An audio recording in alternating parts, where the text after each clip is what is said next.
Hello guys, welcome back to my channel Tech Dev Guru. कैसे हैं आप सब? अच्छे होंगे। जो भी इस चैनल में नए हैं, उनके लिए कि ये प्लेटफॉर्म, ये channel is only related to interview questions and वो टॉपिक्स जो इंटरव्यू में पूछे जाते हैं, जो फ्रंट एंड इंटरव्यू में टू बी स्पेसिफिक पूछे जाते हैं। आप लाइक शेयर सब्सक्राइब करो my channel and keep practicing and keep giving interviews. So आज हम डिस्कस करेंगे interview questions related to Redux and Redux thunk. अगर आपने मेरे पहले 3 पार्ट्स नहीं देखे तो सबसे पहले आप वो जाके देखो, क्योंकि मैंने उसमें एक्सप्लेनेशन दी है। और आज हम सिर्फ इंटरव्यू क्वेश्चंस डिस्कस करेंगे कि क्या इंटरव्यू क्वेश्चंस रिडक्स और रिडक्स थंग से बनते हैं। तो प्योर फंक्शंस क्या होते हैं? तो प्योर फंक्शंस कुछ नहीं होते हैं। प्योर फंक्शंस होते हैं अगर आप एक इनपुट दे रहे हो, ठीक है। जैसे मैंने काउंटर रिड्यूसर में मैंने क्या किया, मैंने एक इनपुट दिया और मेरे को एक आउटपुट मिल रहा है। तो this is nothing but a pure function. तुमने कुछ इनपुट दिया, तुमने पेलोड दिया और उस हिसाब से बस उसको चेंज कर दे रहा है, तो वो अपने आप इनपुट आउटपुट को चेंज नहीं कर रहा। So these are nothing but pure functions. So आपका रिड्यूसर, जो why are reducer suppose to be pure. अब मैं क्या कर रही हूँ, मेरे को यहाँ पे ये नहीं करना चाहिए कि मैं यहाँ पे लिख रही हूँ कि डॉट टू स्ट्रिंग करो, फिर ये चेंज करो, वो चेंज करो। नहीं, तुमने मेरे को कुछ इनपुट दिया और मैं तुम्हें कुछ आउटपुट दे रही हूँ, ठीक है। दैट इज़ एक नया स्टेट रिटर्न करके दे रही हूँ। मैं कुछ यहाँ पे इंटरनल प्रोसेसिंग नहीं कर रही हूँ। तो रिड्यूसर्स हमेशा ही एक प्योर फंक्शन ऐसे होने चाहिए कि it gets some input and it's giving you output. अगर हमेशा आप एक इनपुट भेजोगे विच इज़ सपोज एक काउंट है 0, अब आप एक्शन और पेलोड में भेज रहे हो कि उसकी वैल्यू 1 से बढ़ाओ, तो हमेशा ही वो +1 +1 करेगा, ठीक है। +1 +1 +1। So these are pure functions. तो that is why reducers are pure function. कि वो क्या करते हैं, वो एक्शन से तुमने डिस्पैच किया, यहाँ पे उसको अपना टाइप मिला, ओके आई एम इंक्रीमेंट, और इंक्रीमेंट एक पर्टिकुलर सेट ऑफ ऑपरेशन कर रहा है, वो तुम्हें आउटपुट भेज रहा है। ये हमेशा ही सेम आउटपुट भेजेगा for same set of input.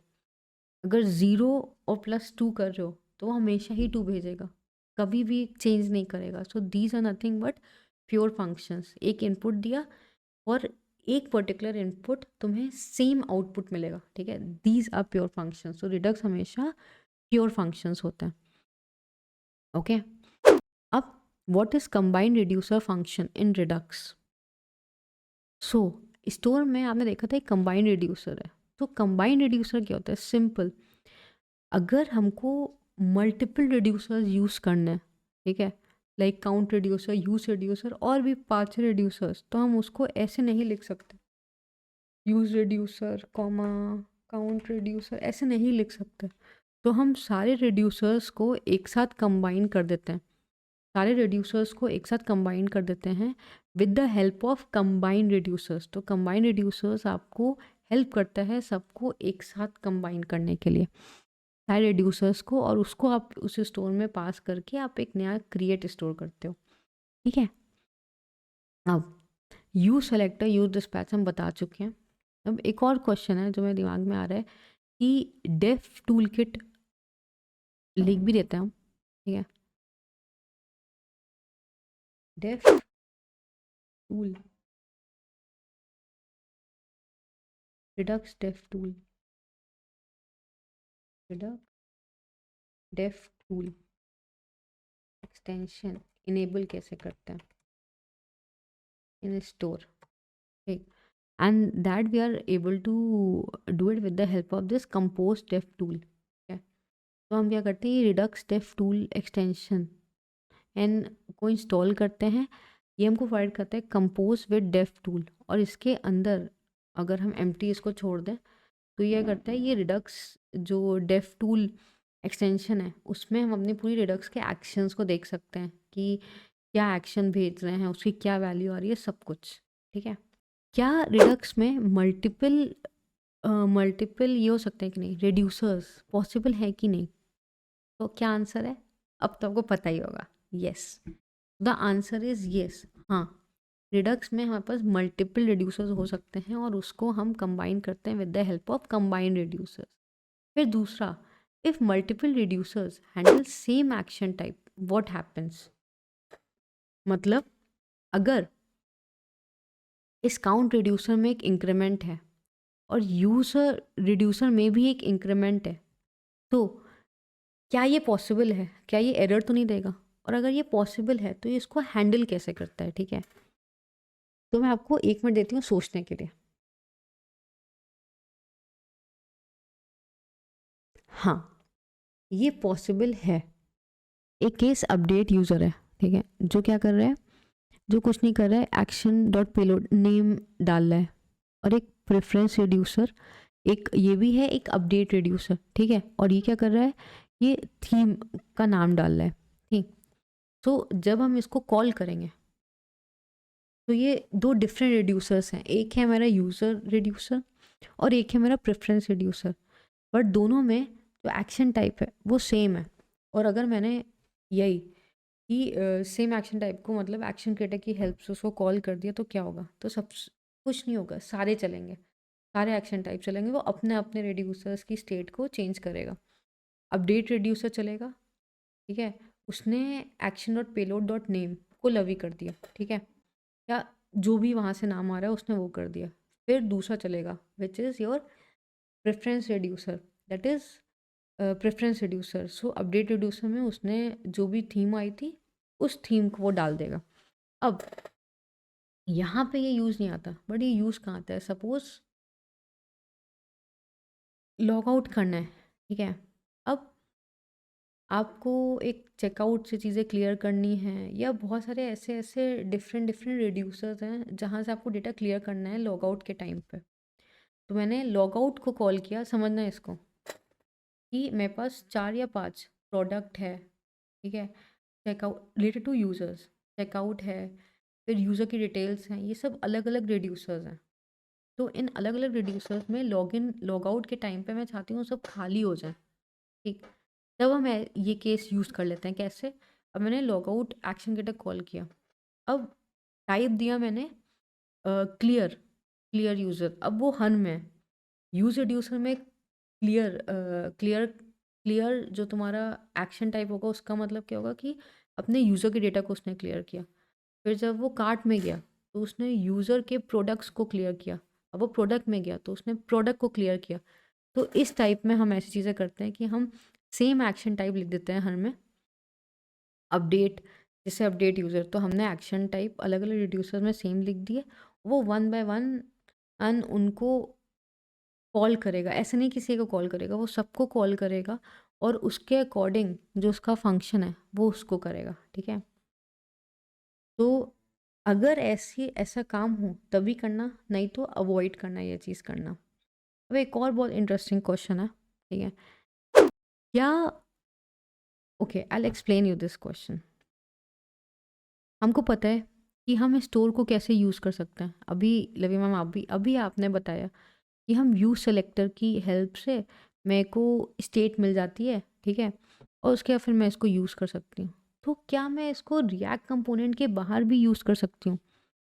Suppose मेरे पास एक फ़ंक्शन है, एक नॉर्मल ये फ़ंक्शन है, ठीक है, क्या यहाँ पे भी मैं स्टोर की स्टेट को अगर यूज़ करना है तो मैं कैसे यूज़ करूँगी? हाँ, इट इज़ पॉसिबल। मैं क्या करती हूँ, मैं स्टोर को इंपोर्ट करती हूँ, ठीक है, और स्टोर के पास एक मेथड होता है विच इज़ गेट स्टेट। सो बस स्टोर डॉट गेट स्टेट मैंने इंपोर्ट किया, मैंने स्टोर डॉट गेट स्टेट किया, ठीक, स्टोर को मैंने इंपोर्ट किया, स्टोर को मैंने इंपोर्ट किया, डॉट गेट स्टेट किया, और कहीं पे मेरे पास डेटा आ गया, ठीक है। अब स्टोर डॉट गेट स्टेट से मेरे पास पूरी जो स्टोर है उसका डेटा आ गया। मैं इसको चेंज नहीं कर सकती, सिर्फ गेट कर सकती हूँ। चेंज सिर्फ रिड्यूसर कर सकता है, ठीक है, that is very important. Change सिर्फ रिड्यूसर कर सकता है, आप गेट कर सकते हो, आप उसकी वैल्यू ला सकते हो, उसका कुछ कर सकते हो, बट अगेन ये सब्सक्राइब नहीं होता। अगर तुमने स्टोर की वैल्यू चेंज की तो ऐसा नहीं कि यहाँ पे चेंज हो जाएगी, वो चीज़ पॉसिबल नहीं है, क्योंकि रिएक्ट दे रिरेंडर नहीं होगा ना, नॉर्मल फंक्शन है, ठीक। सो अगर मेरे को इसकी वैल्यू गेट करनी है, अगर मेरे को वैल्यू स्टोर की यूज़ करनी है outside react component, it is possible with the help of store को इंपोर्ट करके इन store dot gate state. but I cannot edit the store value outside without doing dispatch, without going to reducer he change कर सकता है। और ये ऐसे re-render नहीं होता, सब्सक्राइब वो वाला सीन नहीं होता, वो सिर्फ रिएक्ट कंपोनेंट में यूज सेलेक्टर में ही पॉसिबल है। ठीक है, सो ये हो गए बेसिक्स ऑफ रिएक्ट। अब हम चलते हैं, what is middleware in Redux and why are they used. So अगर आपने प्रीवियस वीडियो देखी होती तो आपको पता होता है इसका आंसर। ठीक है, तो मेरे प्रीवियस स्टूडेंट्स को ज़रूर पता होगा इसका आंसर। अब 1 मिनट पॉज करना और सोचना, उसके बाद फिर मेरा आंसर सुनना। ठीक है, तो मिडलवेयर इन इन रिडक्स क्या होते हैं? जो मिडलवेयर होते हैं वो हेल्प करते हैं एसिंक्रोनस फंक्शंस लाइक कोई एपीआई कॉल्स या ये सब करने में काम में आता है। So middleware in Redux is nothing but they help to perform asynchronous actions in Redux. Up, there are many type of middlewares. First is Thunk, which is very popular. Second is Saga, Redux Saga. So ये सब middleware हैं. What is Redux Thunk and why it is used? अब यहाँ पे मेरे पास एक ये है। ठीक है, मिडलवेयर Redux Thunk क्या करता है? तो Redux Thunk हम वही बताएंगे। ये एक मिडलवेयर है। ठीक है, यहाँ पे ये Redux Thunk एक मिडलवेयर है, तो एसिंक्रोनस एक्शंस परफॉर्म करने के लिए काम में आता है। ये क्या करता है, जो हमारा एक्शन है, ठीक है, कंपोनेंट है, उसने जब एक्शन क्रिएटर पे कॉल किया तो एक्शन सबसे पहले कहाँ जाएगा? ये एक्शन क्रिएटर इस मिडलवेयर को कॉल करेगा। ये मिडलवेयर तुम्हारे एपीआई को कॉल कर सकता है। अब ऐसा क्यों करता है? क्योंकि रिडक्स थंक या कोई भी middleware, it helps to write, ठीक है, एक एक्शन क्रिएटर, एक ऐसा एक्शन क्रिएटर जो एक्शन ना रिटर्न करके फंक्शन रिटर्न करता है। ठीक, और जो फंक्शन रिटर्न करता है और जिसके 2 पैरामीटर्स होते हैं, एक होता है गेट स्टेट और एक होता है डिस्पैच। एग्जाम्पल,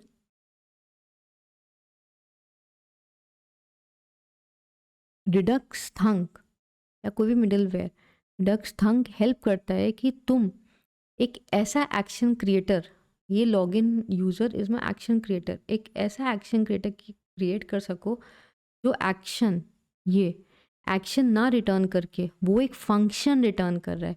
ठीक है, जिसमें कि एक डिस्पैच पैरामीटर है और गेट स्टेट पैरामीटर है। तो यहाँ पे हम अपनी एपीआई कॉल करते हैं और उसके बाद फिर हम डिस्पैच कर सकते हैं उसको रिड्यूसर को। तो इतना छोटा सा काम होता है थंक का। अगर किसी को रिडक्स थंक समझ में आया हो तो उसने मेरी वीडियो देखी हो। ठीक है, how can you handle async actions in Redux? Simple, हमने आपको बता ही दिया कि आपने क्या किया। आपने यहाँ पे लॉगिन यूज़र पे आए, आपने ये फंक्शन रिटर्न किया, इसके अंदर जितनी चाहे उतनी एपीआई कॉल्स की, अवेट करो, डॉट देन करो, तुम्हारी मर्जी। तो तुमने यहाँ पे एपीआई कॉल्स की और उसके बाद फिर उसको डिस्पैच कर दिया। What is immutable state in Redux and why it is important? So जो मैंने पहले एक बार बताया था आपको, अगर आपने ध्यान से सुना हो, जो ये है, ठीक है, जो स्टोर है उसकी स्टेट इम्यूटेबल होती है, मतलब रिडक्स स्टोर की स्टेट को हम चेंज नहीं कर सकते। तो रिड्यूसर क्या करता है, रिड्यूसर एक नई स्टेट ही पास कर देता है। ठीक है, क्वेश्चन फिर से, what is immutable state and why it is important? Immutable state क्या होती है रिडक्स में? जो स्टोर होता है वो इम्यूटेबल हो सकता है। ठीक है, जो स्टोर होता है, जो स्टेट होती है रिडक्स की, वो इम्यूटेबल होती है। तुम उस स्टेट को चेंज नहीं कर सकते, जिससे कि कहीं और पे तुम डॉट करके कुछ करके उसकी स्टेट को छू ना सको, चेंज ना कर सको, इसकी वजह से वो इम्यूटेबल होती है। तो रिड्यूसर्स को जब उसको चेंज करना होता है, ठीक है, तो रिड्यूसर क्या करता है, रिड्यूसर एक्शन लिया, उसने एक नई स्टेट पास करता है। ठीक है, स्टोर को उसने एक नई स्टेट पास की, पुराना का डिस्ट्रक्चर करके अपना नया डेटा डाल के एक नई स्टेट पास की। वेरी इंपॉर्टेंट, रिडक्स का स्टेट इज़ इम्यूटेबल, जिससे कि कहीं और से एक्सेप्ट रिड्यूसर्स तुम उसको मतलब चेंज ना कर सको। और रिडक्स, ये रिड्यूसर भी एक नई स्टेट रिटर्न करता है रेड्यूसर को, ठीक है। अब what is the difference between Redux and context API? So this is also very important question और ये पूछा ही जाता है, ठीक है। So I am not going in to details of what is context API, but जो रिडक्स है उसका बेसिक कॉन्सेप्ट जो बना है वो कॉन्टेक्स्ट एपीआई से बना है, क्योंकि ऑब्वियसली आपको तो समझ ही में आ गया होगा कि यहाँ पे इंडेक्स डॉट जेएस था, इस प्रोवाइडर के अंदर मैंने रैप किया ऐप को, तो ये provider is nothing but a context API, right.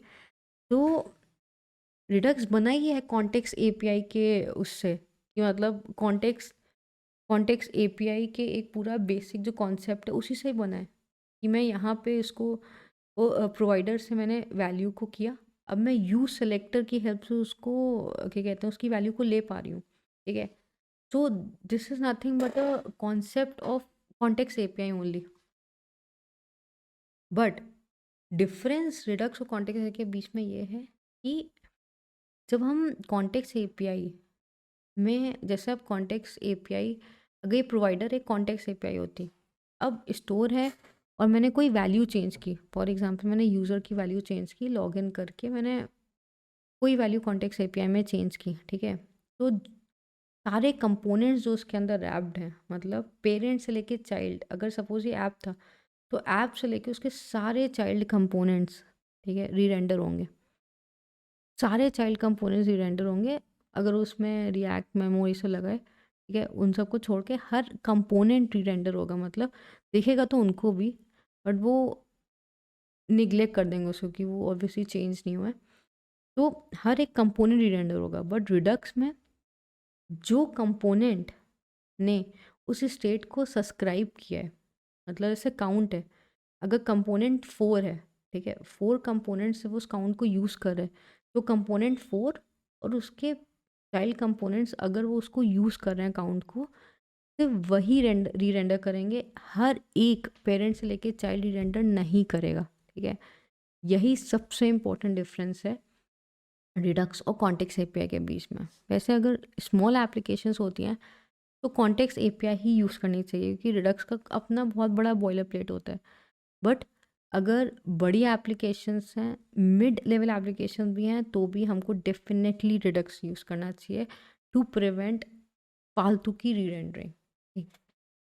So yes, that's it for this video. अगर आपको मेरी वीडियो पसंद है तो do like share subscribe my channel.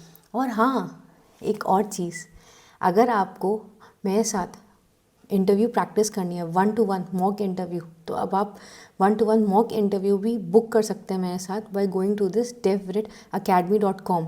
यहाँ जाके आप अपना 1-to-1 इंटरव्यू मेरे साथ बुक कर सकते हैं और अंडरस्टैंड कर सकते हैं कि क्या इंटरव्यू क्वेश्चंस है। We can have a mock interview, I will give you feedback of आप में क्या लैकिंग है, क्या पूरा जो एनालिसिस है आपका, I will give you everything. So do try check out this devritacademy.com, and अगर कोई भी क्वेश्चन है तो आप कमेंट करिए, I will be there to definitely help you out.